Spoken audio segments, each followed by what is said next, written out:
ranking at the bottom 20 percentile of all players are level 1 players who are the complete beginners. We've all been there at one point. You pick up the game, you try to find which class you're best at, then you realize you suck at every class apart from NG, Medic, Pirate or Heavy, so you pick one of those classes, you then equip your Givers and your Pyrovision goggles and you get to work. And by work, I mean constantly die and end up at the bottom of the scoreboard. You'll usually see level 1 players standing still, walking in straight lines, or just sitting on 2 fort last, all snug in their nice sentry nest. Let's face it, these players are having 10 times more fun playing the game than any other player. Every kill, unlock, and achievement will be a huge hit of dopamine to their system as they try their best to actually play the objective so they can win a game to make their day. These players don't even know of the existence of some of the most basic mechanics in the game, such as crouch jumping, rocket jumping, or even the fact that most weapons in the game do less damage from distance. Ranging from the 20th to the 70th percentile of all active players are level 2 players, who are your usual average casual players who haven't quit the game, meaning most of you who are watching this are statistically a level 2 player. Level 2 players don't take the game too seriously and probably enjoy the game the second most out of all the levels in this video. You'll find level 2 players at the middle of the scoreboard of an average game of casual TF2 matchmaking, with them occasionally top scoring once every 5 to 7-ish games. A level 2 player will know how to do some of the key mechanics in TF2, but at a very basic level. They will stop standing still and running in straight lines, but most of them will still not be able to complete some of the most basic tier 1 rocket jumping maps, and they'll still rarely utilize some of TF2's complex movement mechanics such as strafing and surfing to make them way harder to kill. They are also the biggest consumers of TF2 content on YouTube. But for those who are better than a level 2 player, you'll already be placed in the 70th to 90th percentile of active players. These guys will be consistently top scoring in any casual game they enter and as any class. Level 3 players will have above average mechanics and will be able to utilize TF2's movement mechanics to their advantage. They will be zigzagging around the place to be hard to hit. You will fire a rocket at them, they will surf it to their advantage. If you play Soldier and Demo, they will know how to connect their jumps together in sequences. If they play Sniper, they will start second scoping and playing really sweaty. If they play NG, they will use the Wrangler purely for the overpowered shield. They know how this game works now. They will also have a very good read of any casual game and will know when to back out in a fight and how to reduce their chances of death by avoiding sniper sightlines, and constantly will check their backs for spies to avoid being backstabbed. Level 3 players don't do anything impressive and have not mastered a single skill in the game yet, but are instead above average in all basic mechanics and skills needed to be good at the game. Level 4 is where most TF2 YouTubers watched by the public are situated. These are your Uncle Danes, your El Maxos, and your Lazy Purples. These players are easily in the top 10 to 8 percentile of all players in the game. They can consistently top score on any casual matchmaking match and will top score more often than not on servers with slightly better players too, like Uncletopia community servers. These players will be at a level where they're very good at 1 or 2 mechanics in the game, but then have some deficiencies in other areas of the game. For example, level 4 players are the guys with a $200 professional killstreak rocket launcher who can triple sing rocket jump, travel across the entire map without touching the floor, and then proceed to miss 6 point-blank shotgun shots on a stationary heavy. Level 4 players will most likely have dabbled with competitive TF2 in the lower divisions through external sites such as TF2 Center or ETF2L, and most likely would have played for a low-level competitive team. From my experience of watching these players, their aim is usually what lets them down from becoming a level 5 player, and honestly, they make some really bad aiming mistakes, like using their view models to aim their shots rather than using their crosshair to aim their shots. Now, I need to address that I gave the YouTuber Lazy Purple a higher rank in the thumbnail, and this was because most competitive player loadouts are not recognizable by the average TF2 player, so I just used the most famous person as bait. Sorry guys. What's quite recognizable as you go up the ranks in TF2 is that the players with the best cosmetics are usually the level 3 or 4 players. As you start to analyze the higher level players, the interest for nice cosmetics within those players diminish really quickly. Moving on to level 5 players, who are in the top 2 to 0.1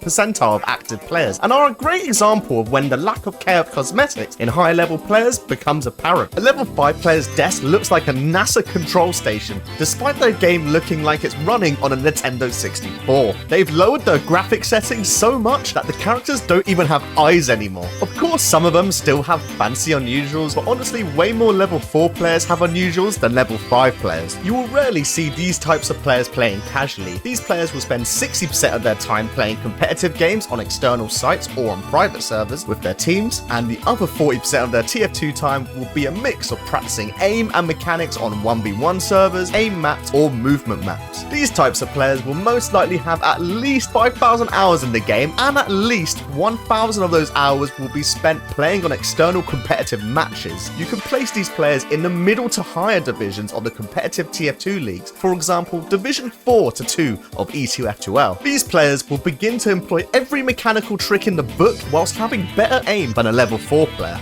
Level 5 players are so good that they can outplay a level 3 player while absolutely trolling. For example, a level 5 player with a little bit of practice would be able to top score with a mechanically difficult class on a TF2 server while aiming the mouse with the foot. And I'm not even joking. I actually have a video where I did this as a soldier in a busy pub server, and I filmed the video after I quit competitive TF2 and lost all of my skill. Now you may be wondering, what could top a player top scoring in servers with their feet? And honestly, the skill cap of this game gets way higher. Level 6 players range from the top 0.1 to 0.001 percentile of active players, and I've played way over 7,000 hours at a minimum. These players are so good that they are now in the top 50 to 60 players who can play their main class in their respective continent. Essentially, they will know by name everyone who's better than them at their main class. They can hold their own against some of the best players in the world in 1v1s and play their weakest class to a better or same level of a level 5 player. Players at this level will be playing on exclusive external competitive websites such as ProPugs, in which most competitive players won't even be able to get picked to play on. These players will usually have mastered at least one skill in the game to a top level and are in the top 1% of players in all other skills. These players would have competed in several TF2 leagues or tournaments at some of the highest divisions, for example Division 2 to a low Premiership level in the European League, and would have gotten to the playoff stages in several LAN tournaments. Now you might be wondering, how can a player playing in the top division of the most competitive high-skilled TF2 leagues be topped?